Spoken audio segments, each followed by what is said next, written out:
Welcome back. What we talked about on the last video, the Season 4 update, it happens today. The last 24 uploads to Echo Base 2 are being replaced with identical videos but massively improved upon audio. All the hard work that Ian and I have done is now yours to enjoy. So do me a favor, stick around, will you? Thanks.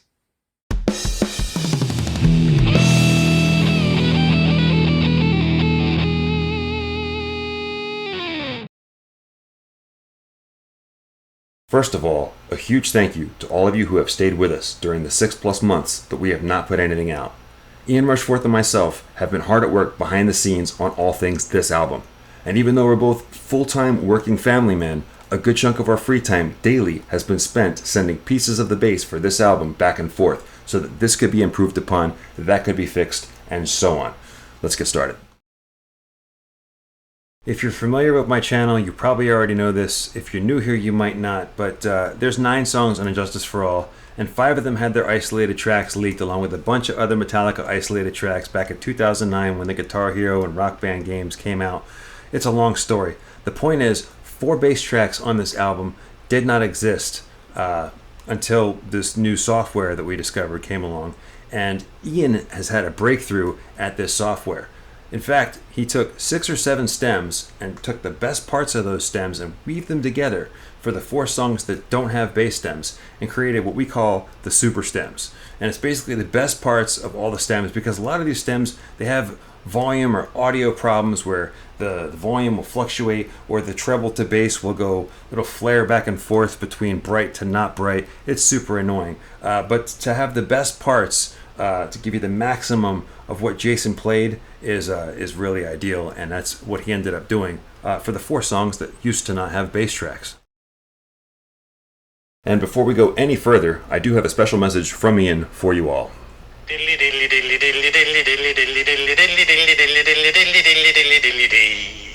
Please subscribe to Ian's channel for more.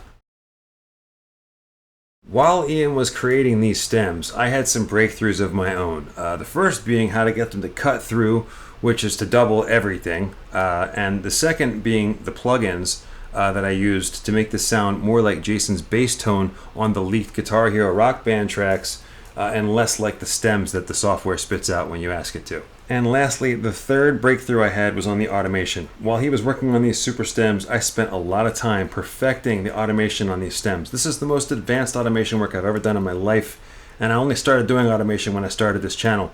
But basically making sure that nothing sticks out because it flared up in the volume and that nothing went quiet when it needs to be present in the mix. Also, all the cool fills, they get an extra dB here and there just to make sure that they're audible in the mix. And the last thing I want to talk about before I show you the goods is the better bass balance. And that for me came with time, experience, and trial and error. And when I first gave you these songs with the bass parts included, I was a little bit heavy-handed, trigger happy, a little excited to show you what we had. But in time I realized that a professional mix has the bass just behind the guitars, not louder than the drums, basically the opposite of an early Metallica recording. We hope to release the Freight into Sanity sometime in the next week or 2. We first wanted to give you everything else that got upgraded first. Ian's super stem for this one was actually so good that he wanted to take what he learned and go back and apply it to Eye of the Beholder and Harvester of Sorrow. And he did that and it came out so much better for it. You can also see the track is doubled and so is my automation. So here is the song as it appears on the album in its bass-free glory. As you'd expect, and here it is now.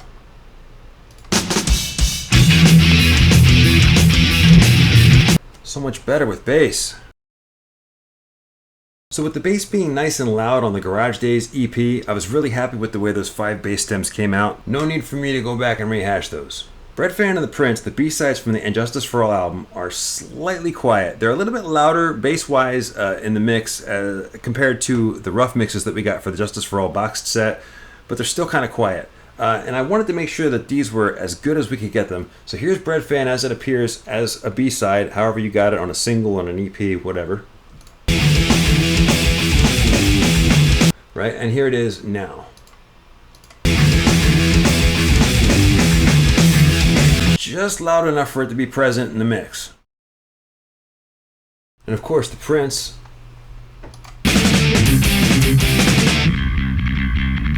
There's bass on that song, no kidding. Here it is now.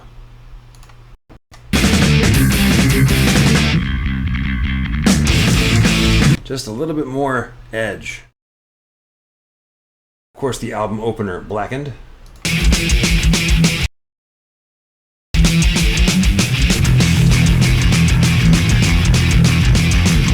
This one was very difficult for me to get that better balance on because I swear the bass starts loud and goes quieter, and you can see here to combat that I have my automation land start quieter and go louder.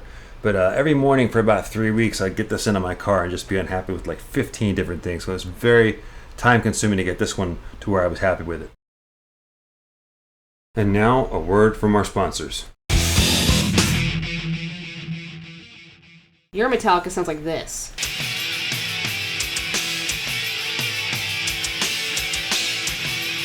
My Metallica sounds like this.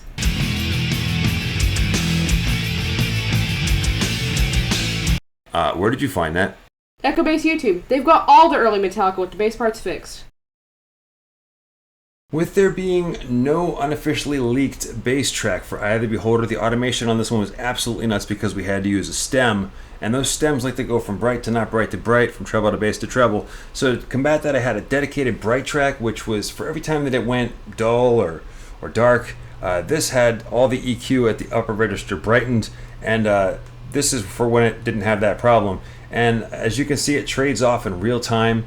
And it sounds like one continuous bass track, and this is the fade in, and all of that was doubled with a quick, easy copy and paste.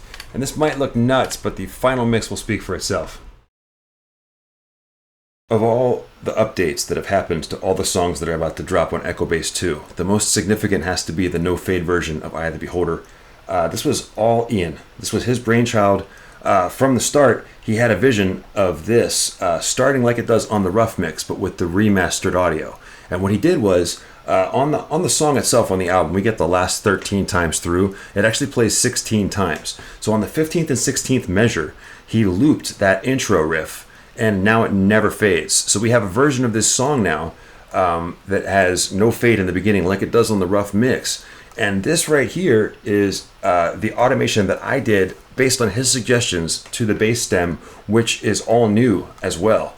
And it sounds like this.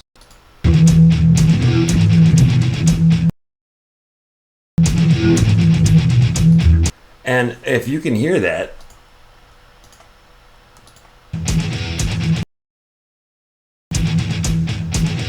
it never ends. The fade it's a constant volume. It's the last 2 times through where there's no fade happening, looped. And with that, we also made a bonus version where we have this bass stem right here attached to the remastered song. So the Jason starts at full volume and the song fades in. We named that one the Jason's Revenge version. Ours? Theirs. Why?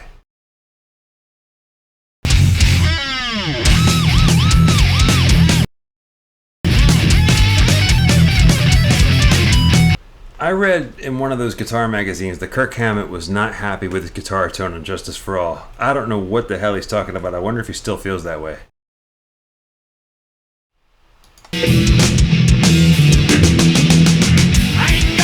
And as you can see, the Harvester of Sorrow bass stem was heavily automated. That's because all those stops had noise in between them, so I had to automate everything down to silent manually. It was a painstaking process, but worth it, I think, in the end. I did use a bright track as well, but only for these 2 spots because that's really all that was needed, and this was doubled.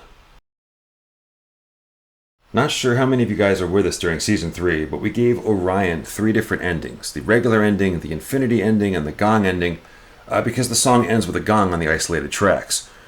But reminiscent of that, we did the Eye of the Beholder no fade version. There's also going to be a fade version of Harvester of Sorrow, so look for that as well. But right now I want to talk about the ending, because Ian, with his super stem and his awesome ability to just combine things, managed to rescue all of the notes during that fade out of Harvester of Sorrow. And we have them here.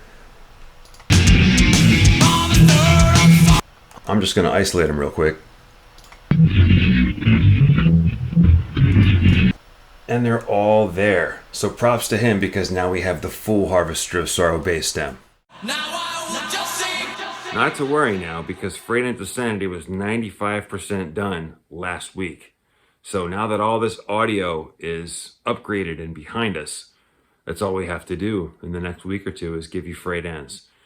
And by the way, Ian's almost done with To Live Is To Die, so hang in there, folks, because it's coming, and we couldn't be happier. As I said on the last video, it's about to start raining content on Echo Bass 2. You guys are about to reap the rewards of all the hard work Ian and I have done in the last 6+ months. In the meantime, thank you so much for watching. Please like and subscribe. This is the Metallica Re-Remastered series. Stay tuned for more. Now with the bass being whoosh. That's your blooper.